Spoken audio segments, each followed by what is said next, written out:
this is Ignite with Fire, and welcome back to another episode of my Skylanders Giants Legendary Locke. So, we're going to be continuing on with the game right here, going into Chapter 2, as soon as this awesome cutscene right here is played out before you guys. That was only the beginning of a great battle. A great battle indeed. The invasion of the Archean Empire had already spread far and wide. Not cool, time to crush them. Truly stop them. The Giants had... We don't want to stop them, we want to crush them, we want to destroy them, and that's exactly what the Giants did, my guys. The Iron Fist of Arcus. Oh wow, what do you know? A ton of Giants that we can't play as, except the Bouncer, of course, but we have to play as Legendary version, not as regular version. Oh yeah, and one thing I forgot to mention in the first episode, guys, is that I've actually added an additional rule to this lock. Because we're playing a Nightmare mode, I felt like it might get more difficult than I expect, so I've added in power-ups just in case it gets too tough. So power-ups are Healing Elixir. This will allow me to heal up a Skylander midway through a level, but I can only use it once throughout the entirety of the lock. Then there's also the Revive Orb. The Revive Orb will allow me to revive a defeated Skylander. So if the Skylander is defeated and I want to bring them back, I can use that Revive Orb, and they will be revived. But again, I can only use this once throughout the lock. And then the final power-up is an instant swap. So this instant swap allows me to swap out my Skylander. So say I'm playing as Chop Chop in an undead area, and he gets really, really low, but the element of the area hasn't changed yet. I can use this instant swap, and I can swap to say Bash, who still has full health. But this I can also only use once throughout the entire of the lock as well. So 3 power-ups, one use throughout the lock each, and I can't use more than 1 power-up in the same chapter. So if I use, say, Revive Orb in this level, which I sure hope not, because this is only the 2nd level, come on. But if I was to use it, then I couldn't use the instant swap in the same level, for example. So yeah, if that's just there to make it a little easier, just in case things get out of hand, because who knows, could be going into the final boss fight with only 2 characters. Because, who knows, maybe my cockiness will lead somewhere, because I played in Nightmare mode because I believe I can beat it, but who knows, my arrogance in that situation could really go downhill, and I could end up in a really bad situation. So at least those power-ups will make it a little bit easier for me if things do get too out of hand.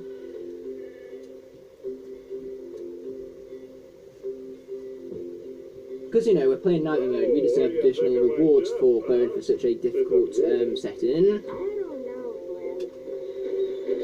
Yes, that's a real fixer-upper indeed. And I'm sorry I keep on speaking through the cutscenes, guys. It's just that if you guys want to see these cutscenes undisturbed, you can go and check out my Let's Play instead. Because the locks are more to do with my commentary, so I can add more of a personal touch to it instead of me just playing through the game regularly. Ship shape. Try to say that 5 times faster. Skylands, and we need to find out what's going on. There's an old hermit in the Outlands who saw something very important. You must go see him. Master Someone's hoovering in the background, so I apologise if you guys can hear that, but either way, it's time. Well, you say giants, but we only have 1 giant for the lock, as I mentioned sometimes. Yes, he did indeed say that there back, but either way, as I was saying, it's time to head out for the 2nd level without further ado once this cutscene is over. Wait, I already mentioned that. What is it with me in this repetitive commentary? It's not good. It's great for an English technique, such as repetition, but it's not great for any other technique whatsoever.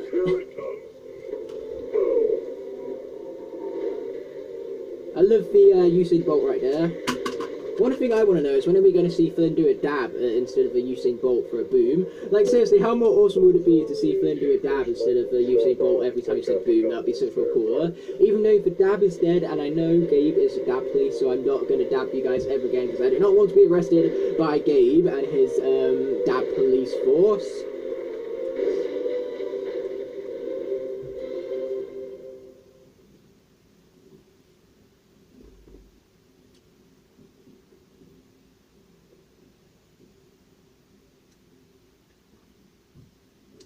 So let's be loading up Chapter 2 Junkyard Isles without further ado, and it looks like we've got some awesome compasses to be finding, along with music boxes, and of course, an engine.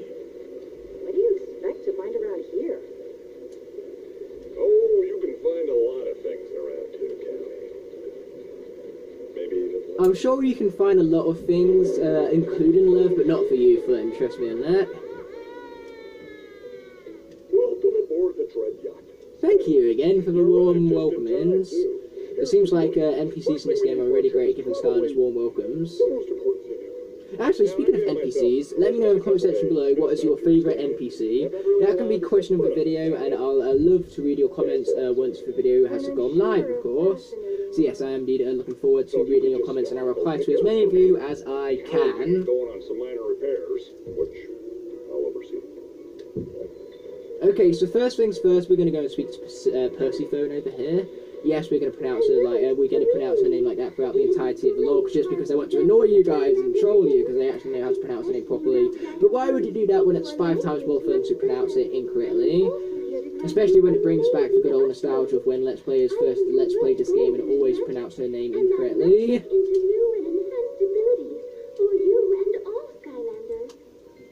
Yeah, we're already fully upgraded, thanks to that. So wait, you're not going to let me swap out my path, dude? Because I really want to swap out my path, that would be great. So here's your info, so you can check out stats in here. So, for example, you have playtime at the bottom there. So heroics is how many heroic challenges your Skylanders defeated. Your elemental power is the chance of getting a elemental bonus to your attack power in a elemental zone that does not match your element. But that's completely irrelevant at stats, considering that we will only be playing Skylanders in their own elemental areas. Then as for critical hit, this is where you get, this is the chance of you landing a extra damage on your enemies. Then your armor is the chance of blocking out an entire attack when your enemy hits you. Speed is how fast your Skylander maneuvers, and maximum health is, of course, the maximum health your Skylander can achieve. So that's the stats pretty much covered, and then of course there's hats. As you can see, we don't have many unlocked because we haven't gone through much of the game yet. But we do at least have the hat we got in the previous episode, which was the straw hat or something like that. And then of course there's upgrades which we can go through. And so as you can see, this guy's down the shield path, which is the worst path for this guy, unfortunately. So yeah, I'm going to see if I can swap that out. And then there's also quests. This was a new addition to this game. So what happens is that there are 9 quests to complete. Once you complete all 9 quests, you get exclusive hats, which come in the form of top hats. So you get a bronze top hat for 3 quests. 6 quests earn you a silver, and 9 earns you a gold. But these hats only are only available for your Skylander once you rank them up. So if you get to a rank 3 Chop Chop, then your Spyro, who's only at rank 2, will not be able to wear the bronze hat, pretty much. So there's more personal hats for your Skylanders. And then of course you can head into, like, manage right here. You can nickname your Skylanders, you can take ownership of them, which I am going to do for this guy right here. And then you can look at their code for their Skylanders universe. Unfortunately though, that website is closed down, so you can no longer access that website. And then you can also reset your Skylander, but we want to keep well away from that button right here, because our fully upgraded Skylanders will help us out throughout the lock. And of course we got a new recorded captain, because we managed to own add a non-starter pack character to our collection once we took ownership of this guy. So that pretty much does it for stats and the upgrades. So now let's take these fellas down without further ado.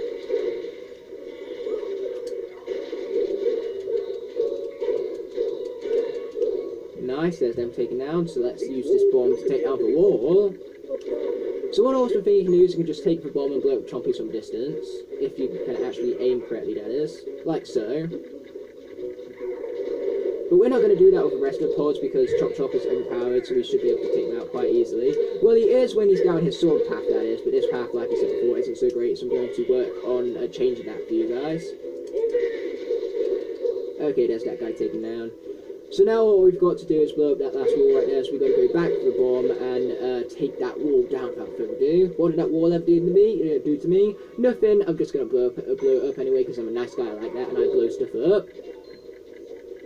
But this wall is safe, so we're not going to blow it up. We're just going to blow up his brother instead, because wolves can totally have brothers and all.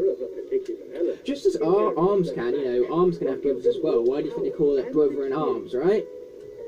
Oh, and there's Eon basically explaining about the elementalness of certain areas. And as you can tell, the undead is stronger here, which means we've got to stay as legendary Chop Chop until the element of the area changes. But luckily for us, Chop Chop should survive just fine. He will survive. Hey, hey. And that right there is the Drow Lance Master of the introduction to him, I should really say. So let's take these guys down.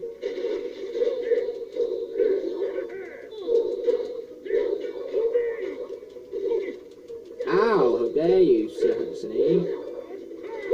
That just goes to show how much these guys hurt in this mode, because as you can see, 136 damage was definitely a big hit, to say the least. But hey, that's fine, we can heal up thanks to the might of this watermelon. Now, what Nightmare Mode does is it means that the enemies hit you harder and can take more hits. So they have extra HP, and they have a bigger damage output. And above that, Nightmare Mode also means that the food heals you up less. So on easy and normal, food heals you by 150 health, then on hard it heals you by 120, and then in Nightmare Mode, food heals you by 80, so you get less of a bonus. But what Nightmare Mode does do, however, is that it rewards you for playing on Nightmare Mode. In fact, it gives you additional experience and additional gold. So if you have, like, a lower experienced character, like a level 10 character, and you want to get them to level 15 quickly, Nightmare Mode is the way you want to go about it. By the way, let's advance to the next island without further ado and see what we have to find. Up until now, this ship has been running solely on raccoon power? There's nothing wrong with raccoon power, especially when it comes to Sly Cooper, because Sly Cooper is an awesome video franchise. My second favourite of all time, second only to Skylanders, and that's mostly because of the nostalgia I have behind it, because Sly Cooper and the Thievius Raccoons was my first ever video game of all time. Oh, and here comes the Bark Demon of introduction to him, I should really say. Earth Element, that's none other than your boy, Legendary Bash. Let's go, boy. Time to get rock and rolling, as Series 1 Legendary Bash just said right there. Ow, that hurt. Not cool, guys. Not cool at all.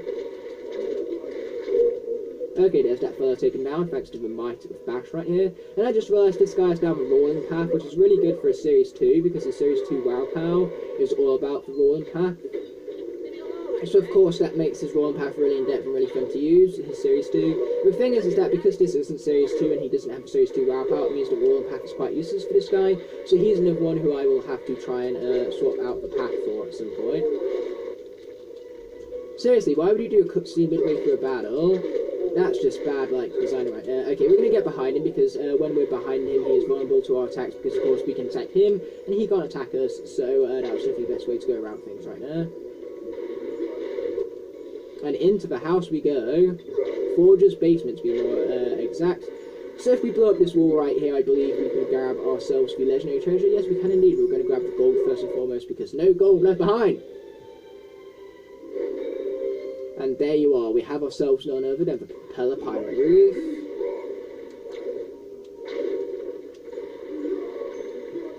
So let's come back here and blow up this wall so we can gain access to the key, without further ado. And the key has been grabbed so we can open up this key gate without further ado. Okay, let's try not to lose Legendary Bash either, because Bash is Crash's Skylanders' favourite character, so if I lose Bash at such an easy level, Crash will also kill me. Even though it'll be revenge for him to turn off Igniter in his chosen lock, which I am still mad about, Crash, if you're watching this. Nice, there's those guys taken out. Oh boy, watch out. Ow, yeah. Take that. Fool, yes. Okay, there's all those first taken out, so we can advance to the next area without further ado. Life, that means a legendary Stealth Elf makes her debut episode. Silent but deadly. Silent but deadly indeed. Oh, that's good. This Stealth Elf is down a good path, so that means she's going to be stupid overpowered in this lock, alright? And I've just realised that pretty much all of my legendaries are pretty much maxed out, so that's good to see, I suppose. So let's head in here and grab ourselves the first key. And the first key has been grabbed, so let's head back outside and beat up some more enemies without further ado, because that's the whole aim of the game, and all beating up the enemies. Okay, there's that fella taken down. Nice, there's that fella taken down also. So a good thing about Stealth Elf is that she has, because of her soldier ability, she can automatically heal up over time. So that means that if Stealth Elf takes a lot of damage, we can just stay in one spot and wait for her to heal up. So this means that Stealth Elf will probably be one of the last remaining characters at the end of the lock, because I have great belief in her abilities to impress me, even though I do find her an incredibly overrated character because she's not as good as people say she is. But I only say that because in Swap Force onwards she was nerfed. However, in these first two games, she's stupid overpowered, so that's why in these first two games, she's one of my favourites. So that's why I feel like Stealth Elf will definitely be one of our last remaining characters, if lots of characters are defeated before the finale, that is. Because there definitely will be defeats put like that, because we're not going to get through the whole game on Nightmare Mode without being defeated. But I do think we can still beat the Locke nevertheless. Right. You're selling us this engine for 1 gold coin? Indeed. What a great bargain indeed. Reminds me of a time where I got Jade Flashwing for £5. That was a great deal indeed. That's the equivalent of $7. So basically what happened is that I found her on an online site called CEX, and so I got very lucky. She was in stock and I was able to order her, and they sent the right one for once, which was fortunate.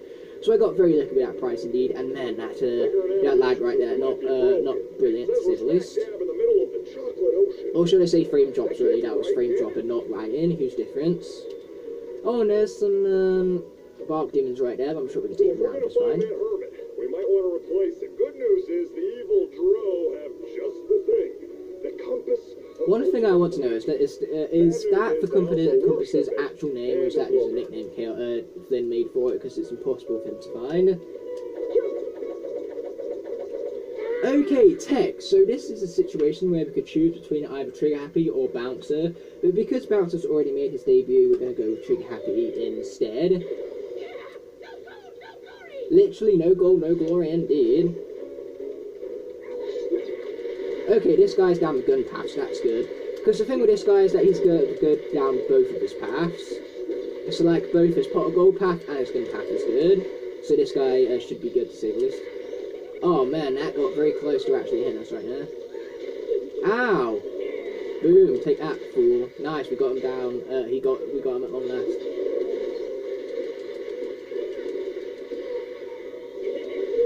Nice, there's that fool taken down. So now we've got some last guys to take down right here, and luckily for us we've got a machine gun, so we can machine gun them down without further ado. Boom, take that, sucker.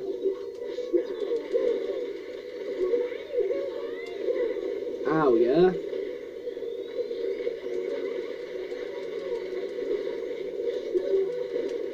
Nice, okay, so we got a nice delicious watermelon from that. That helped us heal it up, most certainly. And so now what we're going to do is we're going to jump this cannon here and blow stuff up. Because who doesn't like blowing stuff up, right? And the stuff we're going to be blowing up in specific is locks. We're in a lock and we're blowing up locks. That makes great and total sense indeed.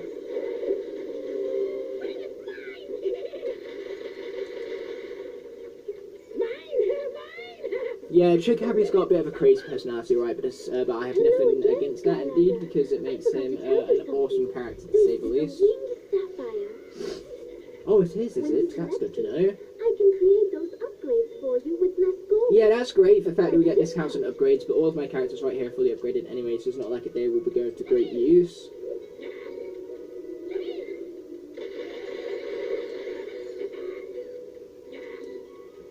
But either way, let's head around here.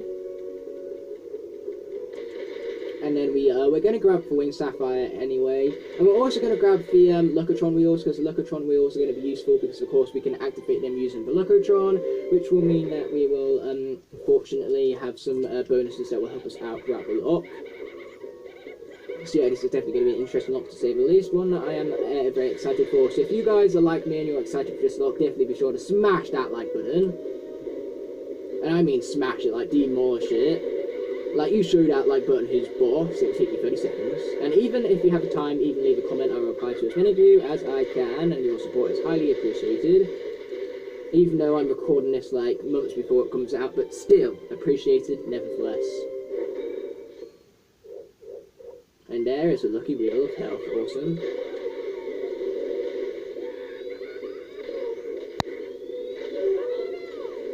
Yeah, that's one thing I love about this guy. You can just charge with his gun and instantly defeat enemies very, very quickly. So a very awesome attack on this guy's behalf, most certainly. But either way, let's grab the Compass of Ultimate Finding, as Flynn put it. Wow, that went way better than when I tried it. Wait, you went after this compass before? What? Like I told you, it was a lot. Yes, you did tell us that, so that's not much of a lie, I So I suppose. say we set course for the chocolate ocean. You know what, the Chocolate Ocean sounds so good right now. I will happily eat chocolate. It's time we get this little road Not trip like I need on an the excuse road. to anyway, because chocolate's Shall we weigh delicious. anchor, Captain? appreciate it while you have it, Flynn, because she ain't gonna give you that kind of respect again. Now check out he's going all crazy once again, laughing to himself. Yeah, like that, guys. And if you think I sounded crazy, Trigger Happy is twice as crazy as me. Okay, so we didn't get triple stars, but we're not bothered about that because we're not worried about 100% in this game because it's all just for the lock. And I just realised to press A, even though I meant to end off the episode with Well, looks like never it'll be a mind little about that. while yet before we get to our destination. Sure hope whatever this hermit saw is worth all the hubbub. Meanwhile, why don't you make yourself at home and explore the So ship before we head out for the next level, what I'll do is we'll do a bit of exploration with the ship. I believe that our partnership will be mutually I'm sure it will be as well right there, Auric, aka Moneybags, because that's the whole idea. This character was created to be kind of like a reference to Moneybags from the original Spyro trilogy, because of course these games are based off that original Spyro trilogy, so they may as well bring in a character to reference Moneybags right there. Because, you know, their personalities are exactly the same, trying to rip you off and being nothing but greedy. So one thing I do like about this game is that if you remember in Spyro's Adventure, these dot puzzles were extremely slow paced because it took forever for you to actually turn the thing. But here, as you can see, these puzzles are a whole lot more fast paced because it doesn't actually take so long for you to actually turn the actual thing. And we got a perfect score, how convenient. So let's head inside and see what Auric has to offer. Welcome to the grand opening of Oryx. Thank you for the warm welcome in there. So what we are going to do is we are going to buy things from Auric, to be specific, things that will be a bit of a use to us in the Let's Play, in the Locke even, sorry about that. Things such as charms, because charms are permanent like power-ups pretty much, and Lockatron bulbs as well because they also help us out a lot. So far that's the only thing we're bought about the Lockatron wheel right there because the Lockatron wheel will, of course, allow for us to equip more Lockatron wheels, which will give us more power-ups and help us out more about the lock. So either way, we're going to get the gold that lies in wait for us if we destroy through these panels right here, just to show you guys how it works. So as long as you attack the panel with a Skylander of the element that matches, the panel will be destroyed. And once you destroy all of the panels, you'll have a nice gold bonus. So it's time to bring in the debut episode for Mr. Legendary Jetpack. So yeah, let's be grabbing that gold without further ado. And what do you know, Legendary Jetpack is one of the only characters who actually needs it in my current limited palette. So it's good that he's getting it nevertheless. So if we head in here, this is the Lockatron wheel room. Or Callie's room, to be more specific, I suppose. You can use it to increase your chances for rewards by feeding it lucky wheels. Basically, that's why we're going to have to lucky wheels, because we have better chances for rewards. So luckily for us, we happen to have a health wheel at the moment, which is going to turn out useful because it means there's higher chances of enemies dropping food once they're defeated, so it means we will have better chances of healing up naturally. But either way, with all that being said and done, now the exploration of the ship is over. We're going to do one last thing here, and I'm going to show you what the legendary treasures were for, and that's for the ship right here, as you can see. So just to make this look feel a lot more personalised, we are going to indeed customise the ship up a little bit. So yeah, let's be customising the ship without further ado. So let's give it the Starry Paint Job, and of course the propeller roof. But with all that being said and done, we do not want to fly around the ship, and what we do want to do, however, is finish off the episode. So thanks so much for watching, guys, and I'll see you in the next one. But until then, peace.